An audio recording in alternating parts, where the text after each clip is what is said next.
albums that I love, you know, the albums that we think of as classic albums, they all maintain some sort of mood throughout. There's a concept that's kind of sustained through the whole thing. And so that's something that I really wanted to pay attention to as I was organizing the material for this recording.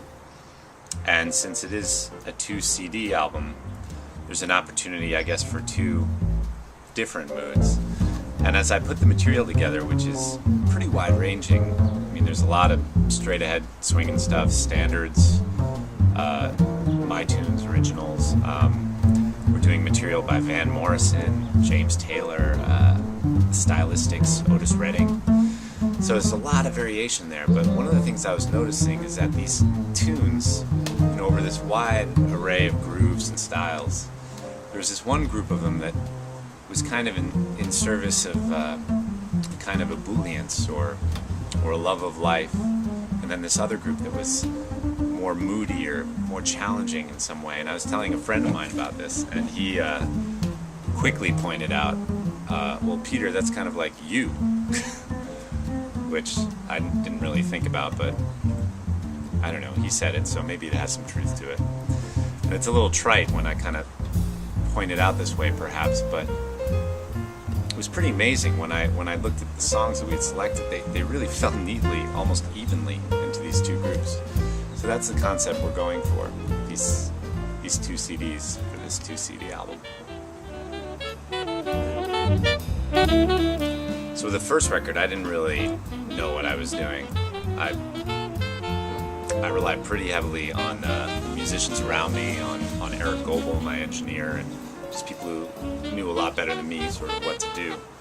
And musically, it was definitely a long time coming, but you know, I kind of borrowed this money and I just threw it together and found a way to make it happen, and luckily things really came together in a nice way, and I'm proud of that album.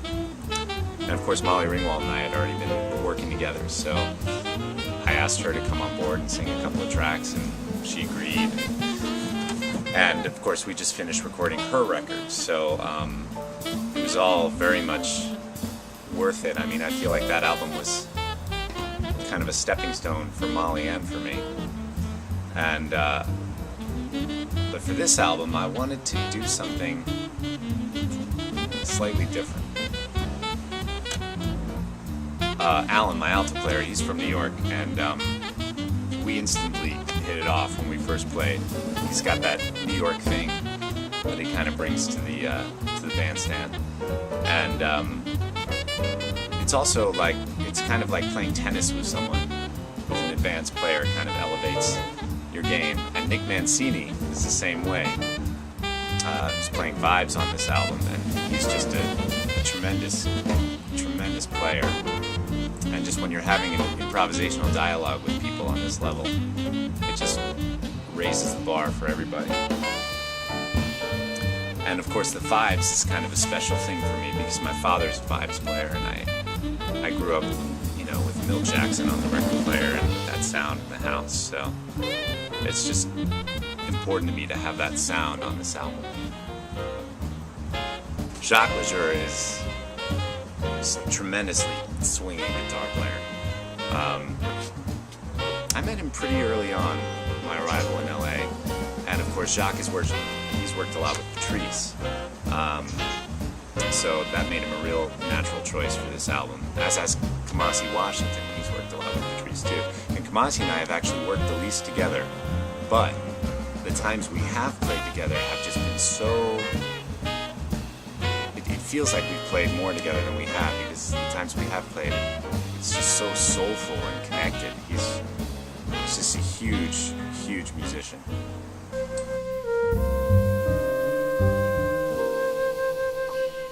Softly sounds the wind. Now, Patrice Quinn is the first singer I worked with when I arrived in LA, and she's very, very special to me. We've done a lot of really, I feel, important work together, and the work that we've done arranging music and performing, it feels so integrated to me.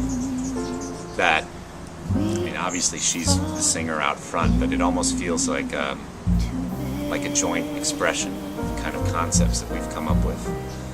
And it's very important to me to document that, you know, the work that we've done over the last 4 or 5 years. And we're going to get a chance to do that at Alba's, which is terrific. May all the dreams that rest within you bloom into life around you.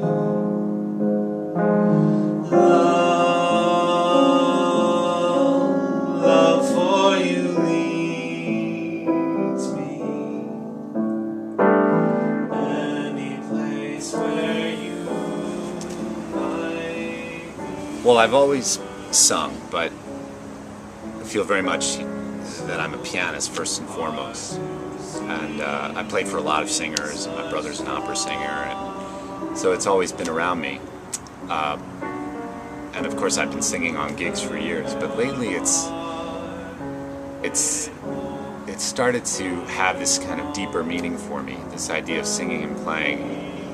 I've given it some thought. There's singers, right, who play a little, and then there are players who sing a little. And you can think of all kinds of people who fall into one of these categories. And what I'm trying to do is to be a player who sings in service of the complete musical concept. And I think I started to arrive at this as a composer, you know, trying to serve the pieces that I've written as I play and sing them. And then you kind of take that approach and you put it into doing other people's material and standards. And suddenly, well, for me, it feels like the way to take advantage of the fact that you are playing and singing at the same time. So that's what I'm going for anyway. It may sound like semantics, but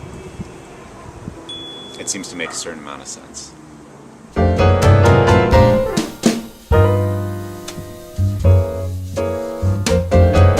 Alba's showroom is the best place to play jazz in LA. I mean, at least the places that I've played. The performance space is just incredible, and I guess it's just because they've set it up right. I mean, it's really, all of the attention is on the music. It seats maybe about 60 people. And there's this semicircle tiered seating. It's kind of like the Allen Room, actually, Jazz at Lincoln Center, on a smaller scale.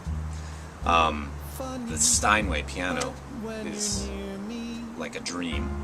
And the sound, something about the sound in the room. I know they do dance in there. I think it's a sprung dance floor. Maybe that has something to do with it. I don't know. But the sound is absolutely incredible. And they're not trying to turn tables. I mean, you bring your own food and wine. You just show up and pay your admission, and it's just about the music. And if we can capture the sound of that room, we're going to be in really good shape.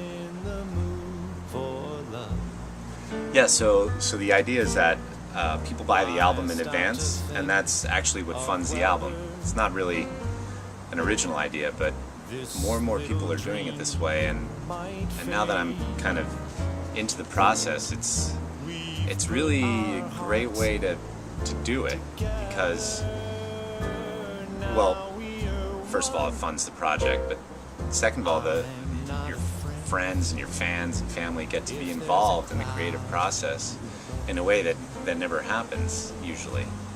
And the other thing that happens, I think, is that the overall result is that the album ends up being more commercial because the pressure of commerce has been taken away.